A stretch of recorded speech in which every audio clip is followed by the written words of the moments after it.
Gordon's fire would not light. "I don't know what's wrong," sighed the firelighter. "There must be gremlins about." "What are gremlins?" asked Percy. "I've heard that they're little green men who play tricks," replied Thomas. "Can we find one?" "Pah!" said James. "Gremlins don't exist. They're just an excuse when things go wrong." "If Firelighter says there are gremlins, there are." "Ah!" snorted James. Sir Topham Hatt had heard everything. "Silence!" he said. "I am expecting a VIP, a very important person today. She has heard that all my engines are really useful. Please prove it." "Yes, sir," they all said. "As long as the gremlins let us." "What gremlins?" "The ones in Gordon's fire, sir. That's why he's not ready yet." "I'll see about that," thundered Sir Topham Hatt. And he did. "Gordon, I expect you to be on your best behavior today. You are to pull the special coach for my special visitor. But no high speeds, please. She won't like that." Gordon was proud and pleased. He was waiting for his special coach when Percy puffed in with some freight cars. "What's the matter, Gordon? You're late." "Driver says there's gremlins in the turntable," replied Gordon. "They must be everywhere," squeaked Percy. At last the turntable was mended, and Gordon puffed away with the special coach.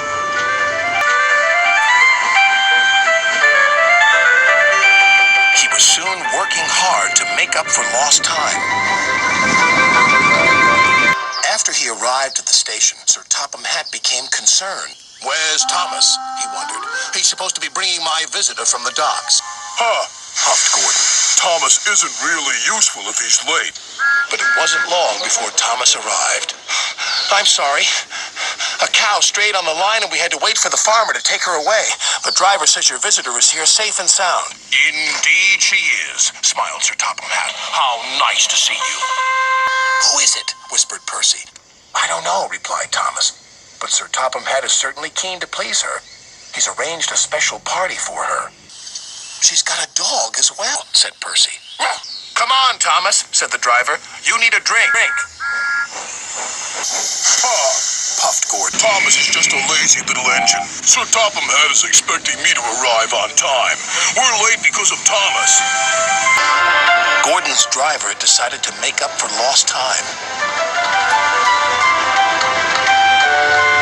Then there was trouble. "I think we better slow down. This is an old line and could make things uncomfortable for the VIP." And it did. She was taking a bath and the water was slopping all over the place. "Oh!" she cried.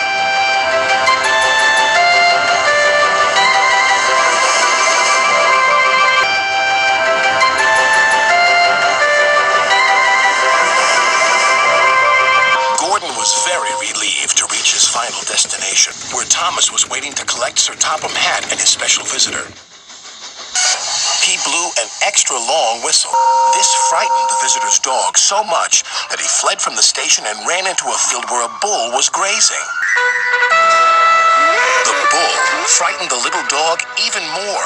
He ran back again, onto the platform and over the bridge.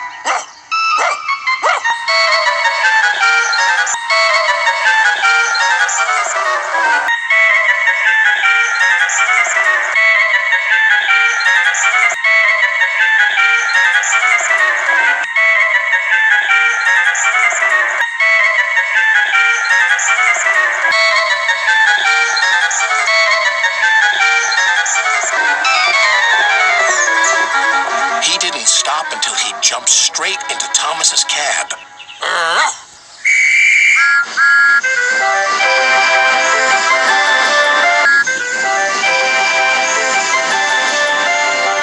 But he had a wonderful ride, all the way to the docks.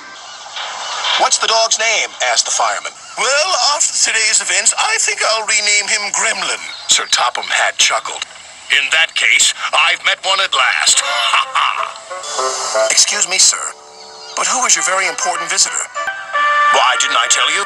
This lady is my mother, and she agrees with me. You are indeed really useful engines, and my mother, of course, is always right."